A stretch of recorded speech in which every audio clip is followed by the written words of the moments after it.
नमस्कार विद्यार्थी मित्रांनो, मी अर्जुन गायकवाड, श्री शिवाजी माध्यमिक व उच्च माध्यमिक विद्यालय बोदेगाव, सेतू अभ्यासक्रम म्हणजेच ब्रिज कोर्स शैक्षणिक वर्ष 2021-2022 इयत्ता 5वी विषय परिसर अभ्यास भाग 1 या आजच्या व्हिडिओमध्ये मी आपणा सर्वांचं स्वागत करतो।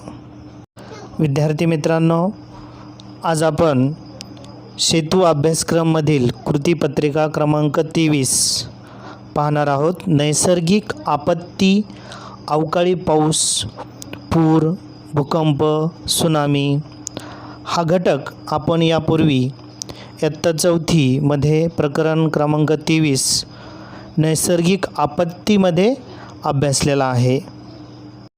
विद्यार्थ्यांनो, बऱ्याच वेळा काही दुर्घटना घडल्याचे आपण ऐकतो।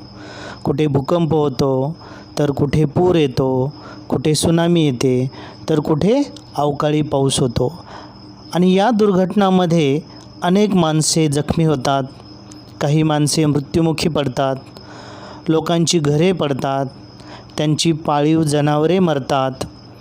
काही दुर्घटनांमध्ये शेतातल्या उभ्या पिकाचा नाश होतो, मालमत्तेचे प्रचंड नुकसान होते, लोकांचे दैनंदिन जीवन विस्कळीत होते। ते परत पहिल्यासारखे होण्यासाठी अनेक दिवस लागतात आणि अशा या घटनांनी घाबरून जाऊ नये, त्यापेक्षा या आपत्तींना तोंड कसे द्यावे याची माहिती घेणे फायद्याचे ठरते। आता या नैसर्गिक आपत्तीपैकी पहिली आपत्ती आहे अवकाळी पाऊस। आता अवकाळी पाऊस म्हणजे काय, तर पाऊस पडण्याचा ठराविक काळ सोडून इतर वेळीही पाऊस पडतो, अशा पावसाला अवकाळी पाऊस म्हणतात। आता हा अवकाळी पाऊस हिवाळ्यात अधूनमधून पावसाचा शिडकाव झाला तर पिकांसाठी तो फायद्याचा असतो, पण या काळात पाऊस फार जोराचा झाला तर शेतात पाणी साचते, आंब्याचा मोहर पण या पावसामुळे गळून किंवा कुजून जातो व आंब्याचे उत्पन्न कमी होते। हे कशामुळे होते, तर अवकाळी पावसामुळं। पुढची नैसर्गिक आपत्ती आहे पूर। पावसाळ्यात कधीकधी 3-4 दिवस सतत जोराचा पाऊस पडून नदीच्या पाण्याची पातळी वाढते, त्याला आपण नदीला पूर येणे असे म्हणतो। पाऊस थांबला नाही तर पाणी वस्तीतही घुसते। पुरामुळे नदीकाठची मातीची घरे कोसळतात, गुरे आणि माणसे बुडून मरण्याची शक्यता असते। पुराच्या पाण्याला ओढ फार असते, पुराच्या पाण्यात पोहणेही धोक्याचे ठरते। बघा, आत्ताच आपण सांगली, सातारा या बाजूला पूर आलेला पाहिलेला आहे। त्याच्यानंतर कोकणातसुद्धा खूप हानी झालेली आहे या पुरामुळे। आता आपण बातम्या ऐकल्या आहेत बघा, 1 महिन्यापूर्वी हा जो पूर आहे हा जोराचा पाऊस पडल्यामुळे येतो। पुढची नैसर्गिक आपत्ती आहे भूकंप। जमिनीच्या पोटात खडकामध्ये काही हालचाली होतात, त्यामुळे अचानक खडकांच्या थरामध्ये तरंग निर्माण होतात आणि यामुळे काही सेकंद जमीन हादरते, त्यालाच भूकंप असे म्हणतात। त्यानंतर परत सारे शांत होते। ज्या भागात भूकंप होतो तिथली घरे हादरतात, घरातल्या वस्तू धडाधड पडतात, कच्ची आणि मोडकळीस आलेली घरे तर साप कोसळतात, त्यांची ढिगारे तयार होतात आणि त्या ढिगाऱ्याखाली अडकून माणसे दगावतात, अनेक माणसे जखमी होतात। भूकंपाच्या केंद्राजवळ नुकसानही जास्त होते। भूकंपामध्ये पाळीव जनावरांचाही मृत्यू ओढवतो किंवा ती जखमी होतात। भूकंप झाला तर घाबरू नये। भूकंप काही सेकंद होतो। भूकंप होत असताना आपल्या अंगावर आसपासच्या जड वस्तू पडतात। भूकंप होत असताना आपल्या अंगावर आसपासच्या जड वस्तू पडू शकतात, त्यामुळे माणसे दगावतात किंवा जखमी होतात। म्हणून भूकंप होत आहे असे लक्षात येताच खाटेखाली किंवा टेबलाखाली बसावे किंवा दाराच्या चौकटीत उभे राहावे। भूकंप थांबल्यानंतर रांगेने बाहेर पडून शाळेजवळ मैदानात किंवा मोकळ्या जागेत जमा व्हावे। पुढची नैसर्गिक आपत्ती आहे सुनामी। ज्यावेळी भूकंपाचा उगम समुद्रात असतो त्यावेळी भूकंपामुळे समुद्रात खूप मोठ्या लाटा निर्माण होतात। एक लाट इमारती इतकी उंच असते आणि या लाटा प्रचंड वेगाने किनाऱ्यावर येऊन धडकतात। या लाटांना सुनामी म्हणतात. किनाऱ्यावर माणसांची वस्ती असली आणि तिथे सुनामी झाली तर खूप मोठी वाताहत होते. या लाटेच्या तडाख्यात जी माणसे किंवा प्राणी सापडतात ते त्या लाटेसमोर अगदीच हतबल असतात. लाटेच्या पाण्यात बुडून मरण्यापलीकडे ते दुसरे काहीही करू शकत नाहीत. या आपत्तीला सुनामी असे म्हणतात. चला तर मग बघूया या घटकावरती काही प्रश्न आपण बघूयात. प्रश्न पहिला आहे, काय करावे बरे? तुमच्या गावात पूर येणार आहे, तुम्ही काय केलं पाहिजे?